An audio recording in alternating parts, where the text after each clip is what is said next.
When people ask me how I'm doing, I want to say, my depression is an angry deity, a jealous God, a thirsty shadow that wrings my joy like a dish rag and makes juice out of my smile.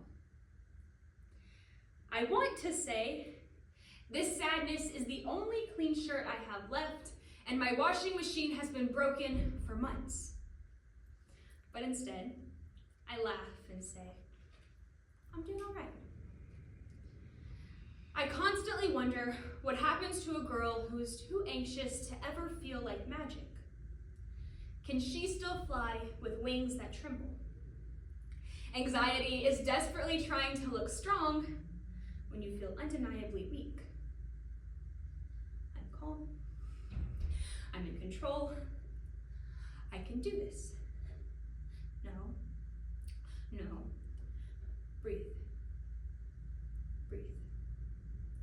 Every day you have a choice. Walk out of the house, leaving your agitation by the door, or collapse. Curl up in a corner. Things I would like to tell every teenage girl.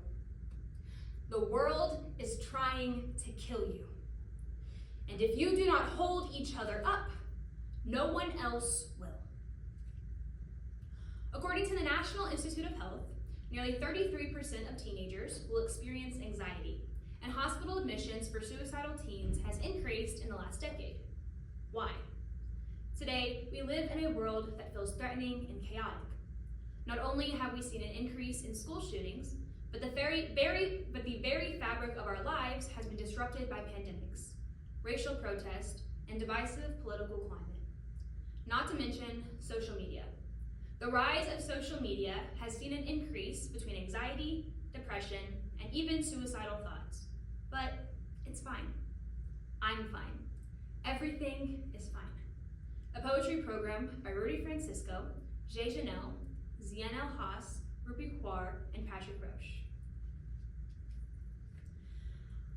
I do not want to have you, to fill the empty parts of me. I want to be so complete, I could light a whole city. Because if you are not enough for yourself, you will never be enough for someone else. So my anxiety and I have inside jokes. Like when I say, I'm gonna go talk to that person over there. My anxiety looks at me and is like, girl, please. Because of her, I don't correct people at restaurants when they get my order wrong, I just eat it. Because maybe the sweet potato fries I ordered is what I wanted, but the broccoli that you gave me instead is what I needed. Thank you. Depression is a silent film, shot underwater. Depression is sulking because I won't talk to it anymore, by which I mean about it. There are some days I am so sad I don't remember what it's like to not be. Like when you have a bad cold and you forget how to breathe through your nose, and you're so sure you'll never breathe through your nose again, and I'm so sure I'll never feel joy again. Except when you have a cold, you call in sick to work, and people tell you to get well soon, and there is a whole soup genre dedicated to your well-being. But I can't call in sad to work. So sometimes all I can do is laugh. If I don't, there might be nothing left. This week I sat in an AutoZone parking lot and cried for 10 minutes because I couldn't change a headlight. My headlight went out and my first thought was, seems right. I couldn't change it myself because I'd have to take off the bumper or something, and I thought, of course, or I wish I was dead. Being this kind of sad is funny, in a way that no inconvenience is ever a minor inconvenience. It's all the end of the world, or it might as well be. My brain is funny like that.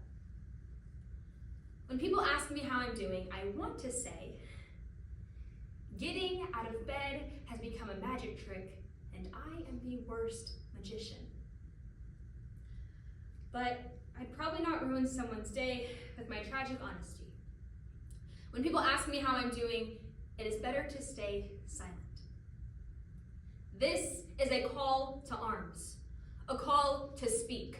This is not family gatherings when I mention mental health and am told not to spoil the turkey. That is uncouth, impolite. This is taking that silence and breaking it with my hands, my teeth, my tongue. This is banging our heads against the wall, not out of insanity, but to try to make some noise, to be heard. This is not a sign of weakness. This is saying that we're fighting, and we've been fighting with every weapon and fist that we have. But we're still fighting with whatever we can. I'm using my voice. That's all I have left. My anxiety and I have learned to live together. As I speak, I am pushing against her weight on my shoulders, and that is why I shake. I have been fighting her for control of our house for years, fighting not to crack, stop rocking, don't shake, breathe. I don't know what living a balanced life feels like. When I'm sad, I don't cry, I pour. When I'm happy, I don't smile, I gleam. When I'm angry, I don't yell, I burn. I don't grieve, I shatter. But you know, when the world comes crashing at your feet, it's okay to let others pick up the pieces. If we are present to take part in your happiness, we are more than capable of sharing your pain. After all, what is stronger than the human heart which shatters over and over and over and still lives? Things I would like to tell every teenage girl. The world is trying to kill you. It is doing this by stealing your voice. You'll never deserve it. Telling you to be ready is pointless. Telling you to prepare yourself is just another way to blame you when it happens. The world is trying to kill each and every one of you. And if you do not hold each other up, no one else